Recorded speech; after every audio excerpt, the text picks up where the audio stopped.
of Pavia is one of the oldest universities in the world. Tucked away among a maze of medieval streets, the university looks out over the River Ticino. Yet is only a few minutes from Milan. It is a truly multidisciplinary university, offering degree courses in all fields of study. We have new ways of imparting knowledge, new ways of seeing the relationship between lecturer and student. One thing never changes: a communication of knowledge led by people. Here, the wisdom of the arts meets cutting-edge technological studies, the medicine of tomorrow with legal and social studies.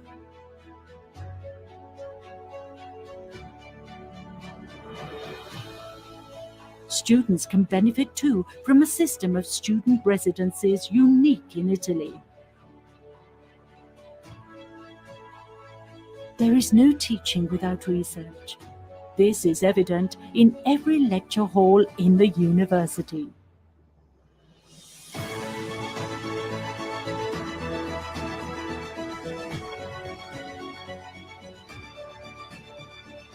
Our research, being of the highest quality, builds on a centuries-old tradition, but is part of an international network working towards the future. Our teaching methods call every student by name. Technology is used to allow for the best possible study, but the human touch is always present. The University of Pavia is a city campus. Students are welcomed into a friendly atmosphere, full of culture which enriches student life. Here, everything is close: classes, labs, spaces for sport and leisure.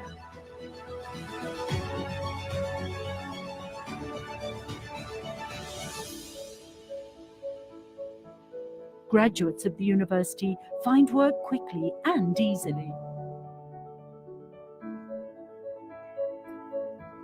The University of Pavia is constantly changing, but continues to believe that there are always new paths to explore and new life-changing discoveries to be made. It starts with you.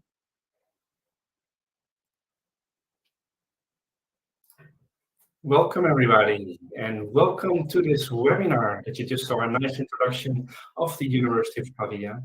And before we go over to the speakers that we have lined up for you, let me briefly explain to you a little bit of the interactive options.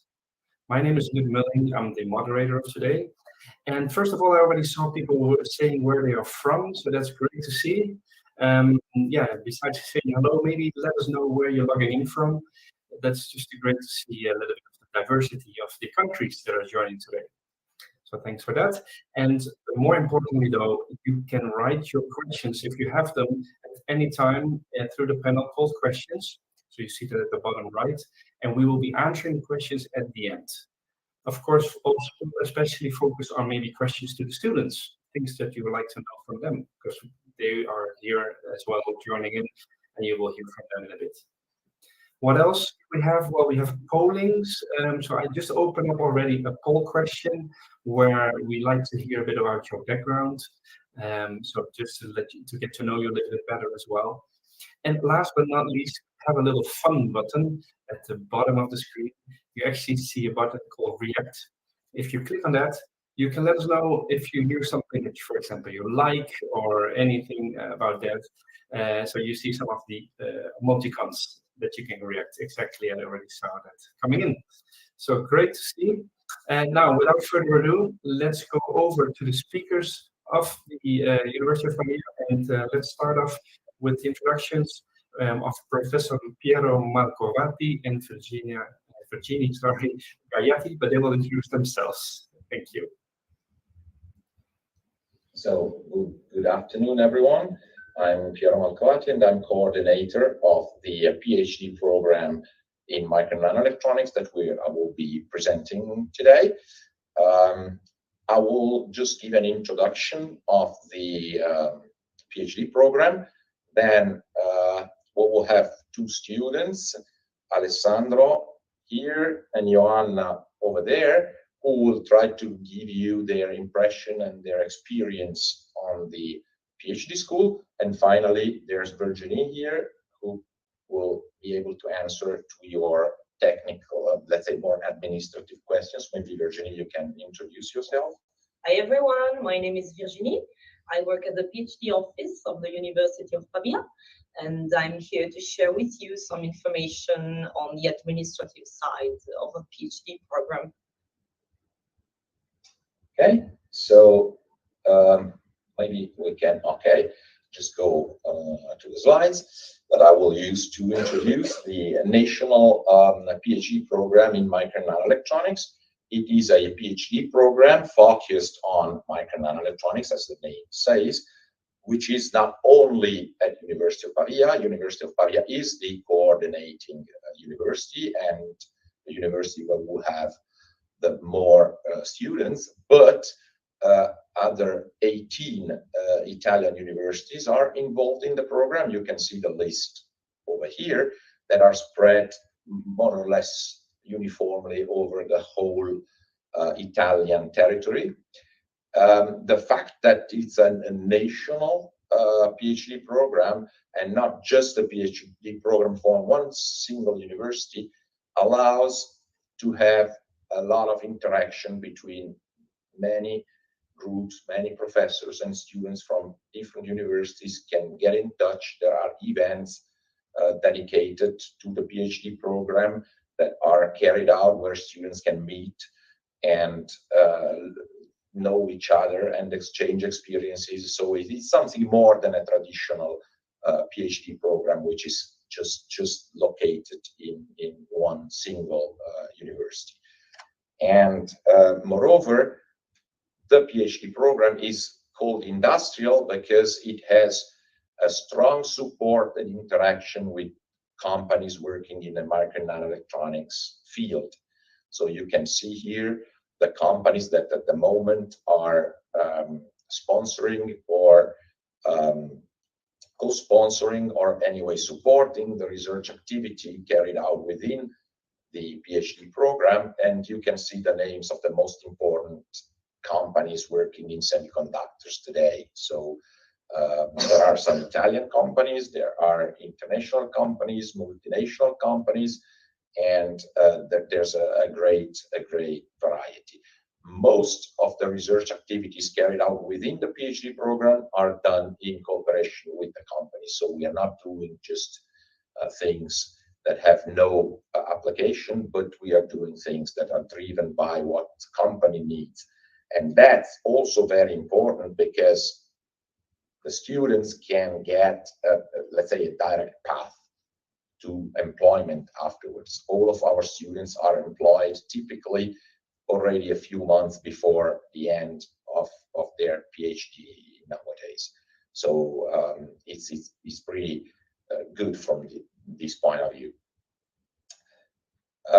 What are the subjects that are covered by the PhD program in micro and nano-electronics? So basically all of the cutting edge topics in the field of semiconductors. So we'll have analog and mixed signal integrated circuits, RF and millimeter wave integrated circuits, digital integrated circuits and memories, power management, and then also emerging devices and technology, microsensor and MEMS. So we are covering basically all the subject in the semiconductor field.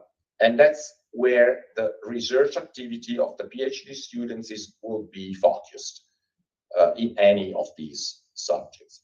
There are then also educational activities carried out within the PhD program.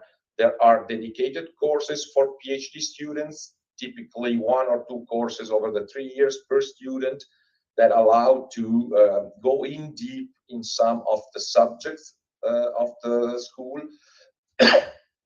We have also intensive PhD schools and workshops dedicated to the PhD program where students can meet professors and meet experts coming from the whole world that are presenting some specific topics, as well as there are seminars carried out by outstanding researchers that are coming or connecting online, depending, and presenting their research activity. And finally, the required outcomes for getting a PhD in micro-nano-electronics are two. Basically, all students, they have to have fabricated and characterized one integrated circuit, and they have to have one scientific publication at the end of their PhD.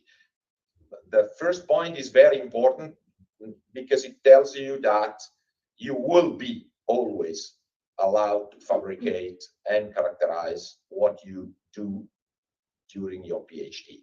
Okay, so that's something that is guaranteed and necessary. So here you can see, just to give an idea, some examples of integrated circuits that have been fabricated designed and by students within the PhD program, and then fabricated and tested. They are covering most applications possible in the field of semiconductors, going from sensors to RF to memories and so on and so forth. And these are all chips that are coming out of the research activity of PhD students. There are more chips that are more complex, and more than one student have been working on it, and there are chips that are less complex, may be done by just one student. So we have plenty of situations possible. But the life of PhD student is not just designing and researching, learning, and so on. There are also social events. You can see here some pictures that show the environment where students are working together. You can see students that are attending conferences and meeting together and knowing other students, so that there's a lot around the PhD school besides just the research activities and the educational activities and so on. Now let's go into a little bit more, let's say, administrative stuff. You can see very, very important here, the link of the PhD, of the page of the PhD program, where you can find all of the information on the PhD program itself, and on the rules, on the goals, and so on and so forth. The program has a nominal duration of 3 years. It is possible to have extension or suspensions of the program for specific cases. So it's that nominal, just the nominal duration is 3 years, but it can be negotiated on a singular case basis. The PhD grant, as Virginie will explain you later, is this amount here that corresponds to the amount per month of about 1,300 euros. We have a call for application that is open now till July 28. So there is still time to apply. In this call, we have 57 open positions with grant, meaning that each of these 57 positions have a grant of the amount that you see just above. The selection interviews will be carried out in September, towards the end of September, last 2 weeks of September, let's say, just to give an idea. What are the requisites that are needed to access? It's a master's degree in electronic engineering or even other subjects, provided that there's a background in electronics. So, for example, a master's degree in physics could be also okay, provided that the potential student has a background that covers the basic electronics, and possibly also something on integrated devices and circuits. So, I mean, it's a PhD program. You are carrying out research activity. You can learn, and you have to learn during the program, but the basics have to be there. Okay, just to pass the message. So just to conclude, this year we have a very large number of grants. We are looking for good candidates, and for you, I think this is a great opportunity. As I said, the program is carried out in a strong cooperation with companies.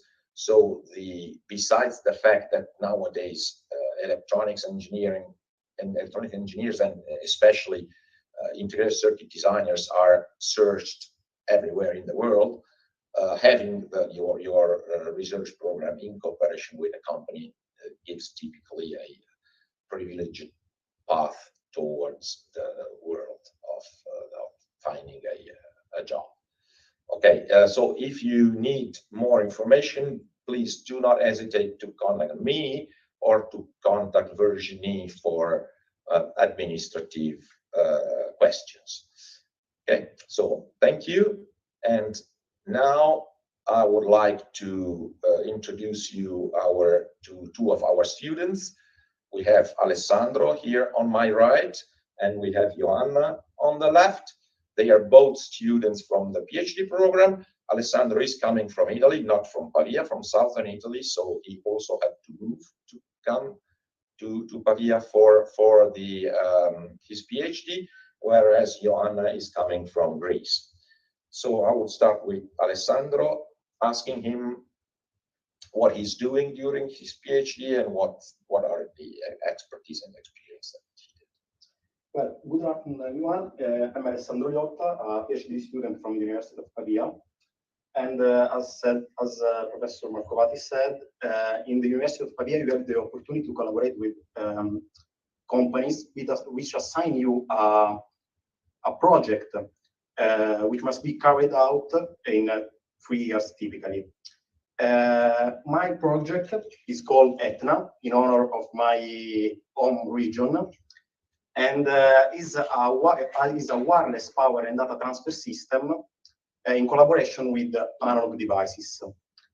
In particular, I'm in the second year of the PhD, but I have the opportunity to build a prototype, a PCB board, in which we have a coil and a ring capacitor we surround the coil. And I have also the opportunity to design the chip which interface with this structure.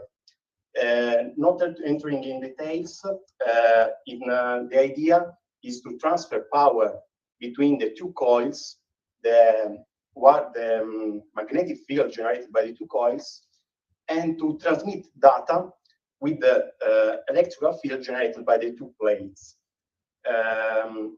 So I designed these two PCB and also the chip which interface with it. And the whole project is called Etna, and I sent it to production, and I hope that it works. I'll find it in maybe at the end of this year.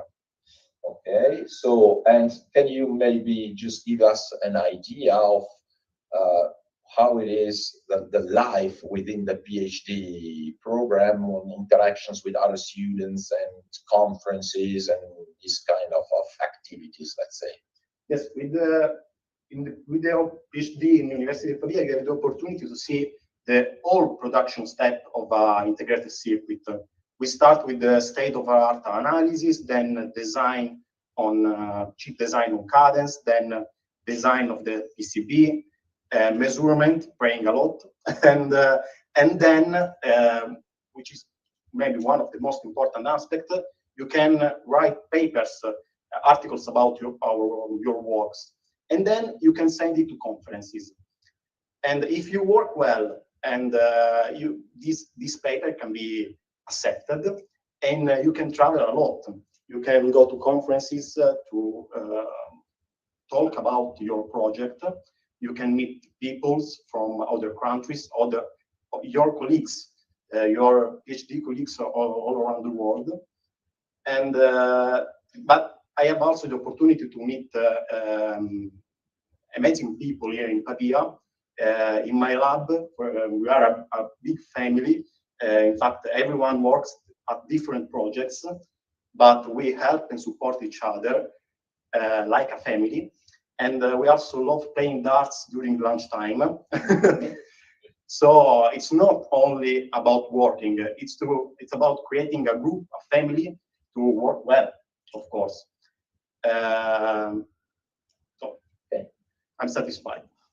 Very good. So just maybe last question, what are, how do you find living in Pavia, coming from a different region in Italy? Yeah, as you said, I born in Sicily, particularly in Catania, and I love Sicily. We have the sun, the sea, Etna,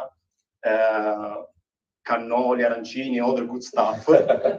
But I also love Pavia. There is no sea. There is the Ticino River, but I not recommend you to bathing there. There is no cannoli, arancini, other stuff, but there are a lot of restaurants that do good, amazing risotto and paradise cake, for instance, which is a typical cake made here in Pavia. But Pavia is a relatively small town. It's quiet, but at the same time, it has a good nightlife. In fact, it's full of students coming from every place of the world. In fact, it's a very big university, as Piero said previously. So it's true. I come from a beautiful place, but I also love Pavia. Okay, thank you, Alessandro. Maybe we can switch to Joanna now. Also, Joanna, maybe you can say a few words on what you are doing during your PhD. During my PhD, I'm working on ultra-low phase noise oscillators for automotive radar applications. As we all know, radars during 90s, they were placed only in luxurious cars, but nowadays we are trying to place in every even low-cost car. So with ultra-scaled CMOS technologies, we are trying to provide high-performance radars. In the heart of a radar system lies the oscillator that it can significantly degrade or make a great performance for it.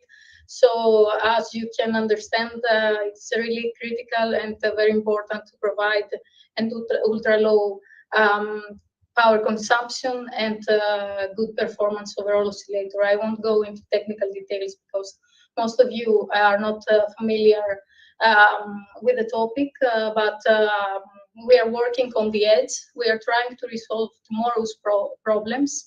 It's not only the fact that we are working with great companies as with Huawei, that it's a very well-known company. It's also the fact that we have a supportive team of professors and also colleagues that we work together to resolve important problems and open questions.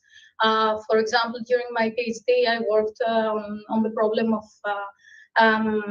lowering flicker noise coming from active devices. That it's a very important problem that during the last at least 20 years has been a topic for many researchers. So yeah, very good. So maybe you can also tell us something on how you find a PhD school, how you integrated within it, the PhD school, and what's the environment where you will work. Yeah. After working for 2 years in industry and also performing my PhD, my master back in Greece, I can say that overall the experience here is really, really good because it gave me the opportunity to do the tape out of 3 chips and also measurements. For all of you that you know, and also for you that you are not familiar with this, going into silicon level, it's not a straightforward process. It takes time, it takes effort, and at the end, it's also measurements are not easy to be made. You need a very, very expensive equipment and people to teach you how to use all these machines.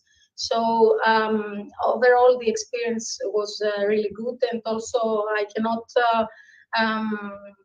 cannot avoid, let's say, to say about things that I love here that are, for example, the relationship with people in my lab and also the labs next to us, that when it comes to a problem, because always they pop up problems that you didn't encounter, for example, in measurements, we are all working together to resolve. So these are the tough moments that you have during your PhD, but when you have people that they are willing to help you so much next to you, I can say that it's the perfect environment to grow and become the engineer that will work efficiently during the future, even in the most difficult conditions, because as I told you, our domain, it's one of the toughest one. It's not like doing modeling for, okay, I don't want to say it's easy, but doing modeling with MATLAB, for example, it can take several months, but it can be resolved. Making a chip from scratch up to measurements, it's not easy, and you need support. So, yeah, very good, thank you. And finally, maybe you can also give us some feedback on how it was for you to come from Greece to Pavia, how you find, living in Pavia, maybe also in terms of lodging, finding your place to live, and so on and so forth. So, first of all, my first year was working from home due to COVID. So as you can understand, I was a little bit anxious before coming here, because I had directly to start with my second year and measurements. That it's not an easy part. So I can say that it was pretty easy for me to move here. First of all, finding a home, a place to live, it's not easy, but people from university, they help you a lot. So it becomes, let's say, a process that you can deal with. And also the culture, in terms of culture, it was really easy for me, because Italian people are really open and friendly. So it was not something that made me feel, weird or uncomfortable. I felt like home from the very first moment. Okay, it's not sea nearby that it's a problem, but at least we have vacation time, so I can enjoy back home during August. So overall, I'm sure you that Pavia is a great place to live, and it's also close to Milan and other big cities. So if you want to travel long, it's really easy. 3-4 hours to reach everything. Okay, thank you very much, Joanna. Thank you very much, Alessandro. Maybe now we can switch to Virginie, who can explain a little bit the things from the administrative point of view. Yes. What's wrong here? Maybe I touched something. Just a minute, please. Screen format.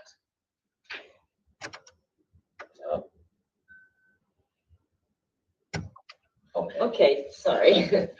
Yes, I think it's my turn to share some information on the administrative aspects linked to the PhD program. I will start with the entry requirements and the admission process, which I believe are the first thing you would like to know something about. Applicants must have a second level degree, as already said by Professor Marcovati, obtained by the deadline of October 31st. The eligibility of a foreign degree is assessed by the committee, but if you have any doubts about the eligibility of your degree, you can just drop me an email and I will have a check at your papers and give you a provisional advice. A good knowledge of the English language is also required. You don't need to know Italian language, and you don't need to provide any certificate of English proficiency, because we will check, the committee will check it during the interview. And of course, the candidates will have to go through a competitive test, about which I will tell you something in a few seconds.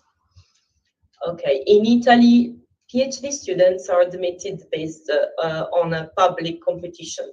That means that you have a call for applications to refer to, which is the main document you have to carefully read. You can find it online at that website. The selection process for this PhD program is based on qualifications assessment and an interview. The applications has to be submitted online on a platform indicated in the call, and during by the deadline of July 28 at 1 p.m. During the application process, you will have to enter some information about yourself and some information about your degree. You will have to upload some documents and to express some choices. In particular, you will have to choose the administrative category, which corresponds to the type of position you're applying for. So please select the number 989, corresponding to the positions with scholarship. Also, you will have to express a preference on 3 of the universities above mentioned by Professor Marcovati, in which you would like to spend most of the time during the PhD program. You will have to upload the documents regarding your degree, such as certificates and transcripts, publications, if any, and any other document you may deem relevant for the selection purposes. At the end of the online application, you will have to pay an application fee amounting to 35 euros, which can be easily paid online in the same platform. The results of the qualifications assessment will be made available by September 15. Please note that there is no threshold, so every candidate who submitted a valid application will be interviewed. The interview is scheduled for September 18th and will be taken online. Shortly after, you will find the final ranking still online, and the enrollment process is again online. We will provide detailed information, of course, and we will stay in touch for what concerns the visa application process for those of you who come from a non-European Union country. Regarding the visa application, PhD students apply for a study visa, and the application is quite straightforward. It's made via an online platform called Universitali. We will stay in touch for all the details on this. You will only have to register in the Universitali portal and then fill in a form. Afterwards, we will validate your form and enclose an enrollment letter, and then you will take an appointment with the consulate or embassy for the visa issuing. We are aware that this may take some time, some weeks actually, but please don't get worried about that. We know how to deal with this kind of problem, and we will find tailored solution. A few words on the accommodation. As you maybe already know, Pavia has a huge and strong residence system, hosting approximately 2,000 students per year, per academic year. Most of these accommodation options are allocated via a public call, which is published in summer once a year and covers the following academic year. The call is currently open with deadline August 7, and PhD candidates can apply for this call even before taking the interview.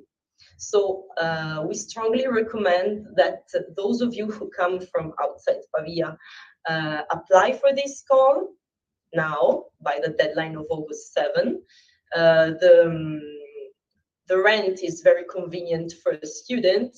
It amounts to 4,000 euros per year at the maximum, but it depends on the student's income, so it might be even lower. And it's a good solution for the beginning of your PhD program. This is just the website where you can find all the information you may need to apply. The website mentioned by Professor Marcovati is the website of the PhD program. This is the website including all the administrative information on the application. So you have the call, the Annex 1 and 2, which are very important as well. Any additional useful documents, such as a handbook for applicants, the list of applicants admitted to the competition, any possible update on the selection process, and the link to apply for the accommodation. So please refer to this website for all information. Professor Marcovati already told most of this, but anyway, a little reminder. The duration of a PhD program is 3 years, except in case of suspensions or extensions.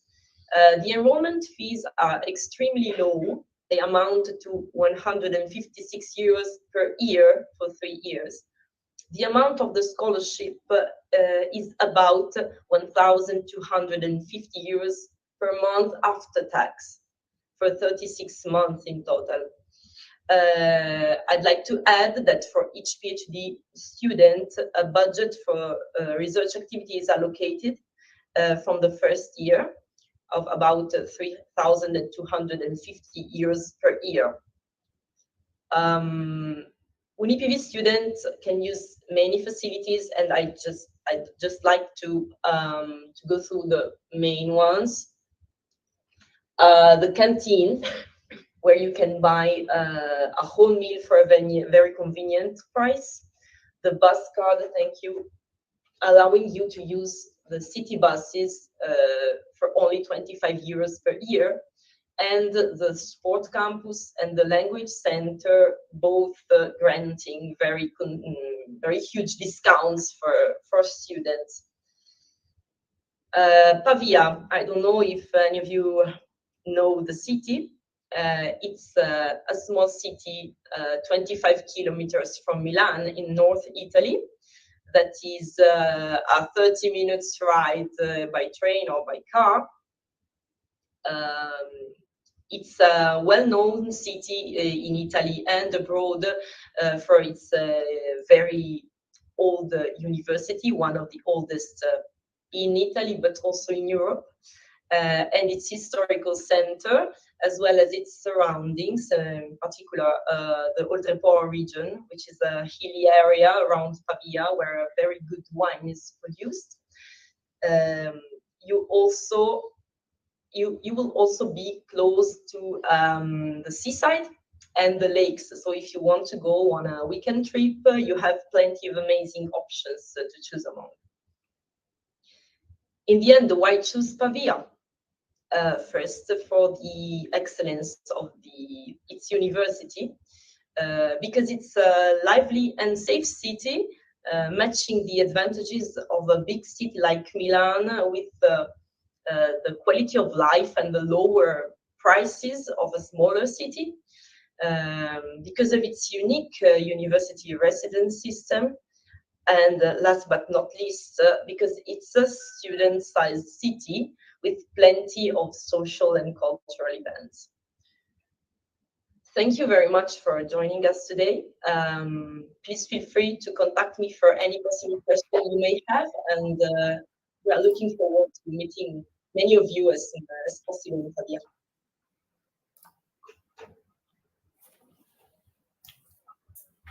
Great. Well, thank you already, all of you, for your great presentations. And there was a lot of information already shared, so I hope that answered some of the questions to the audience. I also shared the link. You saw that on the screen before. I will share it again later, just to make sure you have the right link to the program website that Virginie just pointed out. Now we're going to the questions. So just to make sure, please write your questions to the panel called questions, just to make it clear and structured for everyone. And also, as already, thank you for the answers to the polls that we opened. So we opened up 2 polling questions. If you haven't done so, let us know, please, your feedback through the poll questions as well. All right, let's go with the questions. So Naila asked the question, are international students eligible for this program, especially students with physics backgrounds? What can you say about that? Yes, sure. International students are very welcome to apply. As regards the background, I leave the answer to someone. As I said, the required background is a background in electronics. So the basic electronics has to be in the background of the student. If also in the background of the student there are topics on semiconductor systems in general, integrated circuit design or devices, then it's better. It's not mandatory. So the let's say basic electronics is what's required. Of course, if at the very end the students will have to design integrated circuits. So whatever is not in his background, he has to learn it at the beginning of the program. It's something that a motivated student can do relatively easily, but yeah, if it's already there, it's better. So I hope this answered the question. Okay, thank you. I hope so as well. Otherwise, let us know, then we can still come back to you. Rosina, if I say that right, is asking, is it really fully funded? Yes, sure, it's fully funded. The amount of a scholarship is basically the same amount of an Italian salary. Yeah. Yes, so yes, it's fully funded. So fully funded means that there is a scholarship for the amount that we mentioned before, and there is also a budget for research and basically used by the students for traveling, going to conferences, going to PhD schools, and so on and so forth. They can use it for whatever that is granted. And plus, all the students are typically involved in a research program where there is funding available for fabricating chips and doing that using instrumentation and whatever it's needed for carrying out the research activity. But each student has his own small, let's say, budget, but controlled by the student for attending conferences and schools and so on and so forth. Besides the grant, and all of these are fully covered. I would like to take the occasion to add something I didn't say. In case of the research periods abroad, the amount of the scholarship is increased by 50%, just to support the mobility of students. Okay. All right, we're getting thumbs up and great feedback there. So I guess the audience is liking that as well. Thank you.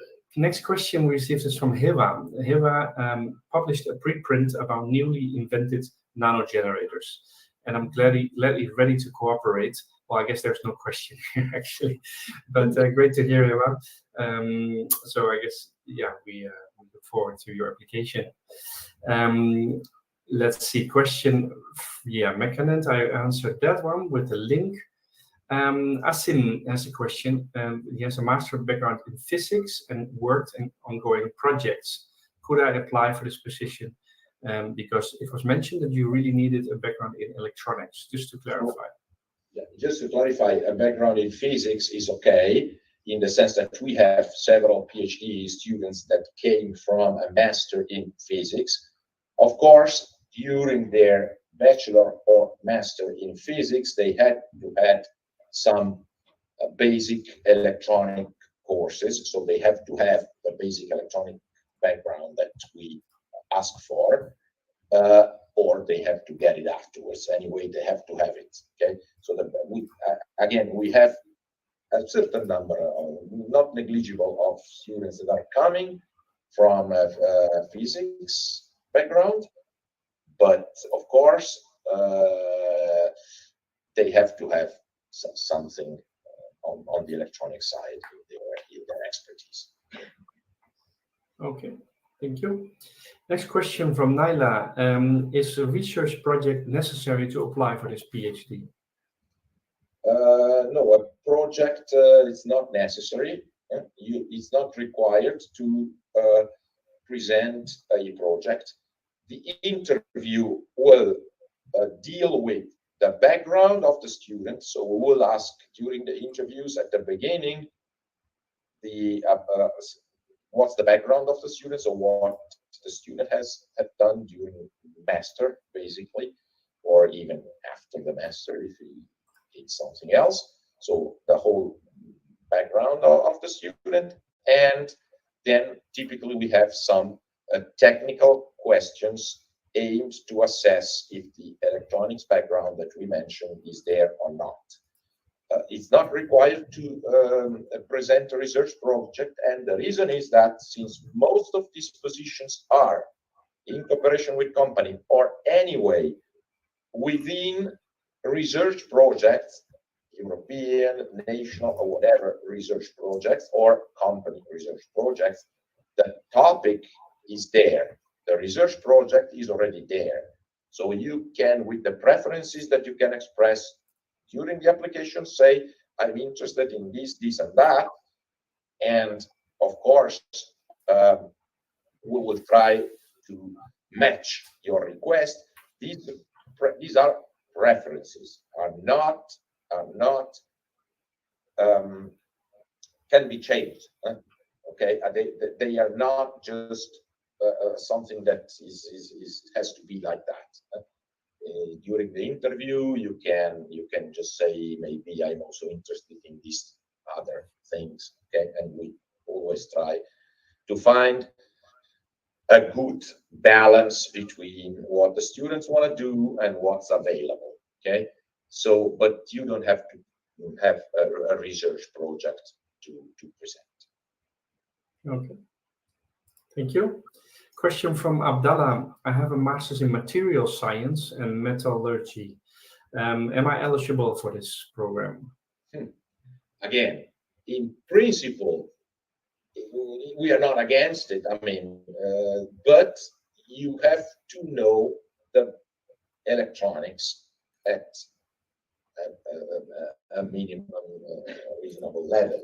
Okay, so if you have electronic courses during your studies, that's okay. If not, if you want to be eligible, you have to gather that background in a way or another. Okay, so you have to know how a transistor works. You have to know how diodes work, operational amplifiers, and basic circuits, linear and nonlinear. Those things you have to know. Okay, because that's the starting point. Otherwise, you won't be even able to understand what the projects are dealing with. So, but it's not really necessary that you had that during your master. You can also have it because you like it and have studied by yourself. We will, during the interview, check that background with some technical questions during it. Great, thank you. Hope that answered that question, and also for other people who have similar backgrounds, just to make sure that it's covering that. Question from Rosanna. Which sports can we do at the University of Pavia? I think almost any sport. The sports center has plenty of courses available, and also courses of canoeing, how do you say, because we have the river, and as you could see in the video, this option as well. If you need more information specific on the types of sports you can take in Pavia, you can write me an email and I will try to give you more detailed information. Yeah, I think all the sports I think you have plenty of options. But what's pretty famous are rowing on the river. We had 3, 4, 5 students from University of Pavia that went to the Olympics for that. We have a pretty good rugby team, as far as I know, which is in a semi-professional whatever league. But then any other sport, basketball, volleyball, football, swimming, fencing as well, I think. We have a very good swimming pool right next to the department where the PhD program is based. So I think anything you want. Good to hear. Well, we're getting the thumbs up as well, so good to see. Question from Christian. Christian is from Nigeria. He's asking, is there like an exchange rate? He's asking if there's an application fee waiver due to the exchange rate to Nigeria. I am afraid it's not possible. Unluckily, there is no chance to get a fee waiver. Okay, that's clear. Thank you. Question from Daniel. Daniel is asking, is there an age limit to apply? No age limit. No age limit. clear as well. Great, thank you. I see, let's see, there are some questions that were submitted through the chat. Just to make sure also, I saw people joining late and they were asking about the recording. So just to confirm here as well that yes, it's being recorded. The session is recorded and you can still watch it whenever you like. It will be sent to your email. Actually, if you join in now, you can just stay online. Within like a minute or two, it restarts and you can actually see it from the beginning. Having said that, also still everyone can participate in the polling questions. We put 2 questions there to know a little bit more about your background. If you haven't answered yet, please do so before you have to leave. This is for both people live now as well as the people watching the recording. So you can all participate in all these points. So please let us know your feedback in the poll. Question from Shakir. I also received, how many positions are available for this PhD program? 57 at the moment. They can also increase a little bit in the next weeks, but at the moment we have 57 positions with grant, and so all funded, fully funded, 57. Of these, 34 and 35 are in Pavia, and the others are at the other universities in the national PhD program. Okay, great. Thank you.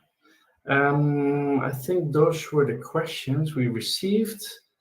So if there's some personal status or a question, I saw a couple were really specific. Maybe it's best just to contact the university directly after this webinar, so to get that answered. I don't know if there are any, I think there's the contact details here. Maybe you can write to that email, I assume, to get to know more about any specific points. I also will share the link again, just where you can find the application process and procedures as well. It's now on your screen. So if you click on that, then at your own pace, after the session, you can have a look and you find there all the information about this 39th cycle, as was mentioned, which the deadline is July 28th, if I'm reading it correct. Right. So keep that in mind. All right. Then we. Amar, Sorry. there is a new question from Amar, I think. Yeah, I was just reading that. Amar was asking indeed about. So let's see. It's from Algeria, a PhD student at Houston University. Can I apply for this scholarship? Absolutely, yes. MENS are one of the topics of the PhD school, so absolutely, yes. The PhD student already. So Oh, but doesn't matter. I mean, yeah. Yes, you will have to, yes, you will have to quit the other PhD program in case of admission, of course. It's not possible to have two PhDs at the same PhD programs at the same time unless there's a joint degree agreement with the two universities, which I don't think is the case. But yeah, from our point of view, he can apply. Perfect. Thank you. Then there was a question from Naila as well. I see that if a study gap is acceptable. What do you mean exactly by study gap? Yeah, so I would assume it means maybe between the master and the PhD study, but yeah, sure. There's no problem from that point of view. I mean, you can have, we have students that had a master, then went to work for a company, Johanna is an example, and then started the PhD a couple of years later. It's no problem. Or even more than a couple of years. Okay. There's a question I just received from Taufik, if I say that right. Is accommodation covered in the grant? No, the accommodation is not included in the grant. You can, of course, apply for university accommodations, which have a very convenient cost, and you have your scholarship. You can use it to pay your accommodation costs. but they are two separate calls. The call for Yes. application to the PhD school and the call for getting access to the university residences. Okay, you can apply to the two independently. So to apply for the residencies, you don't need to be through the selection process. Okay, you can do it in parallel. And then if you are admitted to the PhD, you will confirm. Otherwise, of course, the call for accommodation will be dropped automatically. Yes, but getting a PhD scholarship does not include automatically getting an accommodation. This is what I mean. There are two separate things. Okay, great. I think that clarifies that as well. And at this stage, I don't see any further questions, and we're almost at 1 hour into the webinar, so that slowly rounds off this webinar. Unless there's a last question coming in, I can still take it.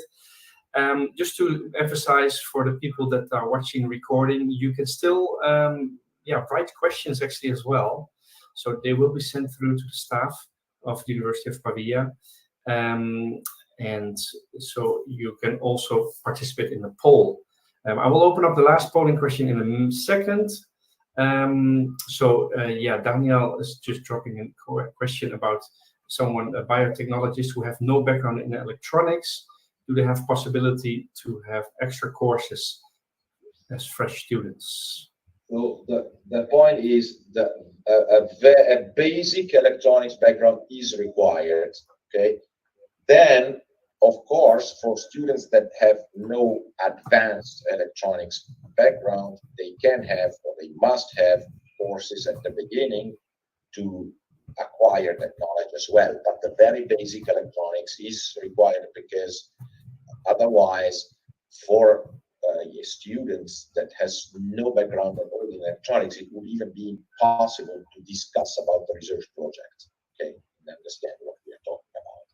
So a very basic background is required, and then the rest can be acquired later on if the student is motivated. It's not a big problem to do that. Okay, great. And thumbs up we're getting, so that's good to see. We are at the end of the session, so I'd like to thank everybody for joining. We're getting thank yous already from different people as well, so great to see. Thank you everyone for having joined, and of course thank you the panel that has joined. Of course, first of all, Professor Piero Marcovati, thank you for your time, and Virginie as well, and the two students, thanks for taking the time out of your busy schedules. I'm sure the students that joined today appreciate it. Maybe a last word over to you, Mr. Marcovati, just to round off the session. Okay, so thank you for everyone for attending. As I said at the end of my presentation, it's a great opportunity because having 57 grants in 1 year is something pretty exceptional. Most of them funded by companies, so it's really, really, really a great opportunity. Thank you to everyone.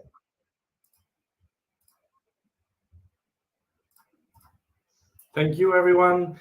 And as we can see on the screen, the last polling question on the screen. But thanks, everyone, for joining, and bye-bye. Have a good day. Bye. Bye. Bye. Thank you.